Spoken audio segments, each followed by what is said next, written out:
నమస్తే, నేను మీ Kishore. Welcome to సత్యాగ్రహి. Andhra Pradesh రాజకీయాలతో పాటుగా తెలంగాణలో చోటు చేసుకున్న కీలక రాజకీయ పరిణామాల గురించి మాట్లాడేందుకు ఇవాళ మన ఎక్స్పర్ట్ ఎనాలిసిస్లో నాతో ఉన్నారు సీనియర్ జర్నలిస్ట్, ప్రముఖ రాజకీయ విశ్లేషకులు తెలకపల్లి రవి గారు. ఆయనతో మాట్లాడదాం. నమస్తే అండి రవి గారు.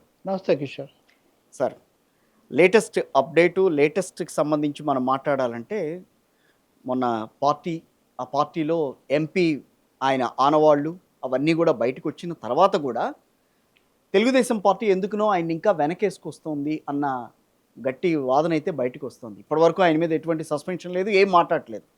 ఏంటి ఇలాంటి పరిస్థితులు తలెత్తితే కనుక ఒక ఎంపీని పక్కన పెట్టేస్తారా, ఆయన మీద ఎటువంటి చర్యలు తీసుకోరా అన్న మాట అయితే ప్రజల నుంచి వస్తుంది. ఏం చెప్తారు ఈ విషయంలో? అంటే లేటెస్ట్ అప్డేట్ అంటారు మీరు, లేటెస్ట్ అప్సెట్ అంటారు.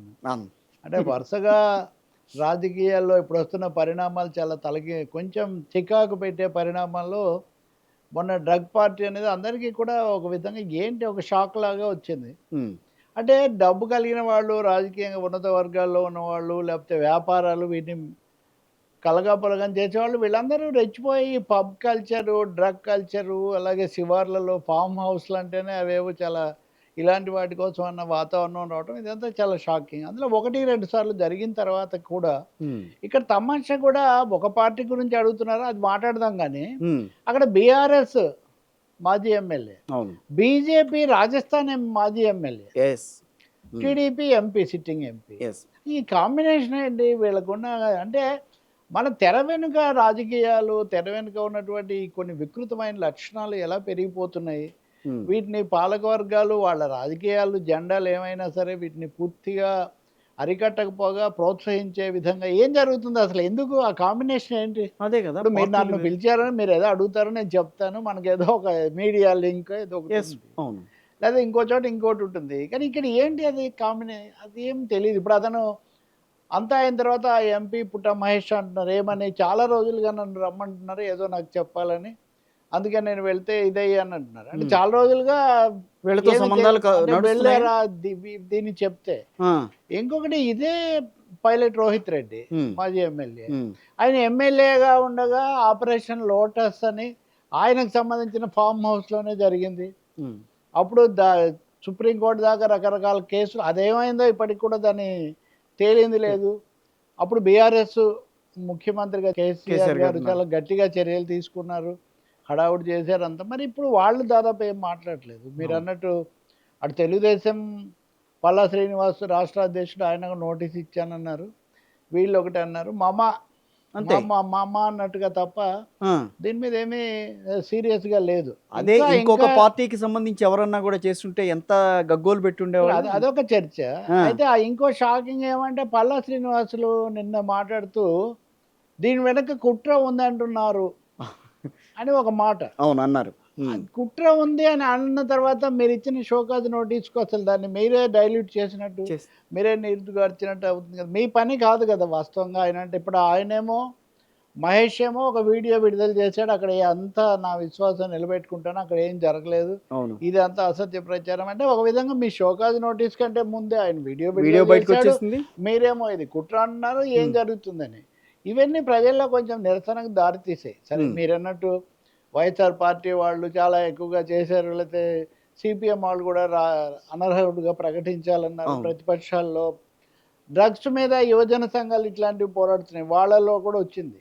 ఎందుకంటే డ్రగ్స్ వద్దే వద్దు అని ఒకవైపు చెప్పుకుంటూ ఒక పక్కనేమో ప్రజాప్రతినిధులు అత్యున్నత సభలో వాళ్ళు ఉంటామని తప్పకుండా చాలా షాక్ అయింది.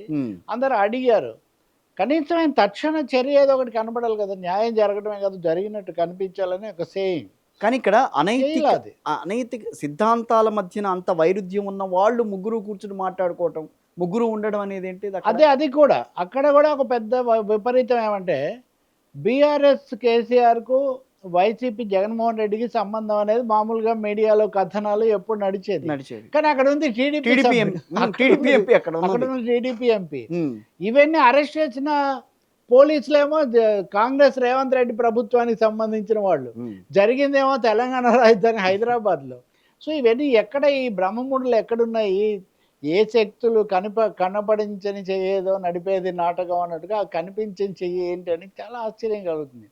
ఇంకా తర్వాత అయితే ఇది నిరసన వచ్చింది ప్రజల్లో అని తెలుసుకున్నాక కావచ్చు, ఈరోజు ఉదయం నేను ఒక స్టోరీ చూస్తాను. నిన్నటిదే చంద్రబాబు నాయుడు గారు చిత్తూరు జిల్లా వాళ్ళతో మాట్లాడుతూ చాలా ఆగ్రహించారు. అసలు మీరు యువత చాలా మంచివాళ్ళు, కానీ వనరులు ఉన్నాయి అని, రాజకీయ కుటుంబం అని. రాజకీయ కుటుంబం ఎందుకంటే తెలంగాణ మాజీ మంత్రికి ఆయనకు ఉన్న బంధం. అలాగే అక్కడ వాళ్ళకు తెలుగుదేశంలో కూడా చాలా సీనియర్ నాయకుడిగా ఉన్న ఆయన యనమల రామకృష్ణ ఇవన్నీ ఉన్నాయి, ఇవి ఉన్నాయి అని మీకు ఇస్తే మీరు ఇలా చేస్తారా, ఇలాంటివి సహించను, మీ తప్పులు మేమెందుకు మోయాలి, ఈ పద్ధతిలో ఆయన ఉగ్ర రూపం దాల్చాడు, ఆగ్రహించాడు. మరి చేస్తుంటే మంచిదే, కానీ అది ఏది కార్యరూపం దాల్చాలి, చర్యలో అది కనిపించాల్సిన అవసరం ఒకటి ఉంది. రెండవది, ఓకే, ఏ పార్టీ అయినా తమ వాళ్ళ మీద ఇటువంటిది వచ్చినప్పుడు ప్రజా జీవితంలో స్పష్టంగా ముందుకు రావడం, వాళ్ళ మీద మేము చర్య తీసుకుంటాం సరికాదంటాం. ఇంకోటి, బహిరంగ ప్రకటన ఎందుకు చేయరు? నా ప్రశ్న ఏమంటే, చర్య సంగతి తర్వాత, ముందు ప్రకటన చేయాలి కదా. అసలు ఇది తప్పు, మావాడు ఇలా చేసి ఉండకూడదు, దీన్ని మా పార్టీ పూర్తిగా ఖండిస్తుంది, కిషోర్ ఇలా అన్నాడట, రవి గారు ఇలా చెప్పారట, ఇవన్నీ ఎందుకు? ఇది చెప్పారట అటా గిటా లీకులు ఎందుకండి? ప్రజలేమో షాక్ అయిపోతుంటే మీరేమో బుల్లిబుల్ లీకులు ఇచ్చి దీన్ని ఏదో కవరప్ చేసే ప్రయత్నం చేయడం ఏం బాగాలేదు. దీనికి కొనసాగింపు అరవ శ్రీధర వ్యవహారం కూడా, దాని మీద కూడా ఎటువంటి చర్యలు లేవు. అటు జనసేన నుంచి కూడా ఏమీ మాట్లాడట్లేదు వాళ్ళు. అది కూడా ఆయనకంటే ఈ షోకాజ్, అదే మామ అని షోకాజ్ నోటీస్ అనేది ఒకటి కనిపెట్టారు. వాళ్ళకి ఇచ్చాము, పార్టీ కార్యకలాపాలకు దూరంగా ఉండమన్నాము అని చెప్పటం. పార్టీ వ్యవహారం కూడా కాదు కదా ఇది, ప్రజా జీవితానికి సంబంధించింది. కాబట్టి వాళ్ళ పబ్లిక్ లైఫ్ నుంచి మా ద్వారా మీరు పబ్లిక్ లైఫ్లో ఉండకూడదు అనేది ఇక్కడ పాయింట్. ఇప్పుడు పబ్లిక్ లైఫ్ అనే కొలబద్ద, అంతే కదా, పబ్లిక్ లైఫ్ అనేది కొలబద్ద. యాక్షన్ తీసుకున్నాక వాళ్ళు పబ్లిక్ లైఫ్లో ఉంటే వ్యక్తిగత హోదాలో ఉంటారా లేదా చట్టం ఏం అది వేరే పని. కానీ ఏ పార్టీ అయినా కానీ ముందు పబ్లిక్ లైఫ్ నుంచి చెయ్యాలి. నిన్న నేను ఎవరో బహుశా ప్రభుత్వాన్ని బలపరిచే చోటే చర్చ జరుగుతుంటే చూస్తున్నా. చర్చ రాగానే వాళ్ళు వైసీపీ హయాంలో జరిగినవి ఇట్లాంటివి చెప్తే ఆ ఎడిటరే వాళ్ళని ఆపుతున్నాడు. సరే, అది వేరే చర్చ అండి, ముందు ఈ సంగతి మీరు చెప్పండి అని. ఖచ్చితంగా అప్పుడు కూడా కొన్ని మంత్రుల మీద అట్లా వచ్చాయి, కానీ ఒక చిన్న తేడా ఉంది. అప్పుడేమో అవి ట్యాప్ లీక్లు, ఎక్స్పోజర్లు, ఇన్వెస్టిగేషన్లు. ఈ కేసుల్లోనేమో ఈ 3 కేసుల్లో కూడా ఇన్వాల్వ్మెంట్ ఉంది, ఫిర్యాదులు, బాధితులు.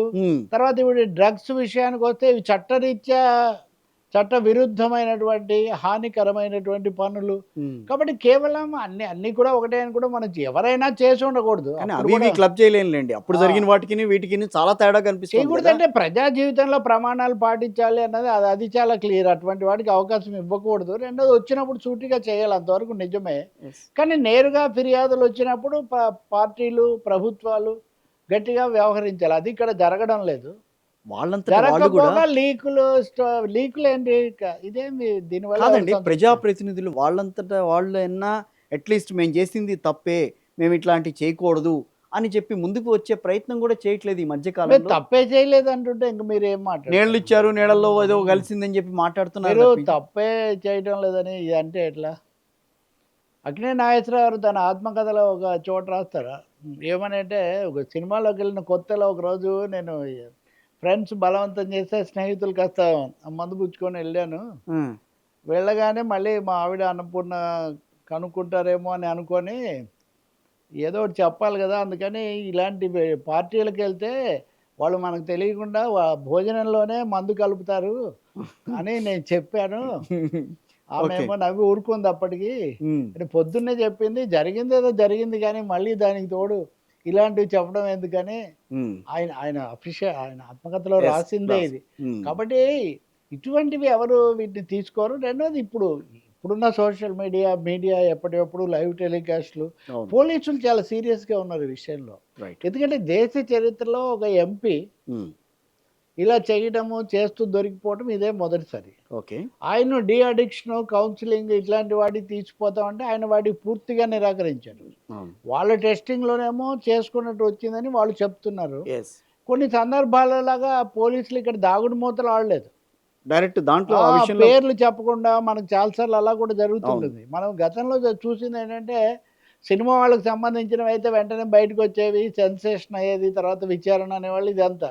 కానీ ఇక్కడ ఎంపీ, ఎక్స్ ఎమ్మెల్యే, ఇంకా ఒక ఎక్స్ ఎమ్మెల్యే ఈ విషయాలు పోలీసులు పూర్తిగా చెప్పారు, చూపించారు కూడా ఆ Yes. దృశ్యాన్ని. చూపించారు. కాబట్టి పోలీసులు కూడా షాక్ అవుతున్నారు. ఇంత జరిగిన తర్వాత కూడా ఇంత ఏకపక్షంగా ఆయన సమర్థించుకోవడం, దీని మీద ఏమీ లేకపోవడం అనేది ఏమాత్రం సరికాదని. మీరు అన్నట్టుగా చర్యలు ఉంటాయా ఫైనల్గా వాళ్ళ మీద ఏమైనా చర్యలు తీసుకునే అవకాశం చర్యలు ఉంటుందా? తీసుకుంటే నిజంగా చంద్రబాబు పేరుతో అలాంటి లీక్ వచ్చిందంటే ఏదో ఒక చర్య తీసుకోకపోతే కుదరదనే ఒక భావన ఉంది. ఇంకొకటేమో ఇంటర్నల్ ఈక్వేషన్స్లో ఇంటర్నల్ ఈక్వేషన్స్ కొంచెం అది ఏమనాలి, అరికట్టడానికి దీన్ని ఒక అవకాశంగా వాడుకుంటారు అని ఒకటి. అది కూడా ఒక స్టోరీ. అంటే ఓల్డ్ వర్సెస్ న్యూ రకరకాల ఇవి జరుగుతున్నాయి కదా. మీరు ఒక ప్రశ్న కూడా వేశారు, అది కూడా ఉంది. కాబట్టి ఈ నేపథ్యంలో ఏం జరుగుతుందో ఒకటి అండి, ఎవరి ఎత్తుగడలేంటి, ఎవరికి లాభం నష్టం అది వేరు. కానీ ప్రజల దృష్టిలో అలాగే సామాజిక విలువలు, ప్రజా జీవితంలో కనీసమైన ప్రమాణాలు అన్న కోణంలో ముందు తక్షణం చర్య అసలు వాళ్ళే తీసుకోవాలి. మీరు అన్నట్టు స్వచ్ఛందంగా వాళ్ళే దూరం ఉండబోతున్నామని వాళ్ళు చెప్పాలి. వాళ్ళు చెప్పకపోతే నాయకత్వమైనా కానీ వెంటనే చెప్పాలి. ఇప్పుడు షోకాజ్ నోటీస్ ఇచ్చారు.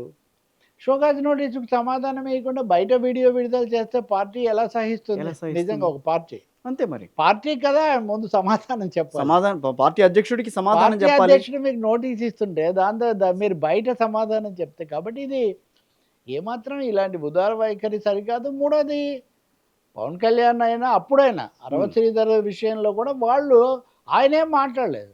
అంటే మిగతా దగ్గర జరిగినప్పుడు అంత మాట్లాడడం ఎప్పుడైనా ఎవరు చేసినా తప్పే, వాటిని ఖండిస్తాను. నేను అప్పుడు కూడా మాట్లాడాను, అది గోరెంట్ల మాధవ్ ఉదంతమైన ఇంకోటి అనేది వేరే సంగతి. అవి అయిపోయాయి, జరిగింది, ప్రజలు ఓడించారు. కానీ ఏం నేర్చుకున్నారు? ఇప్పటికి కూడా ఈ దాగుడు మూతలు ఎందుకు ఆడుతున్నారు? రెండవది లీకులు ఎందుకు? టేకులు లేవు కానీ లీకులు ప్రజలకేమో షాకులు, నో టేకులు, ఓన్లీ లీకులు అన్నట్టుగా ఉంది. వీటికేమో బ్రేకులు కూడా లేవు.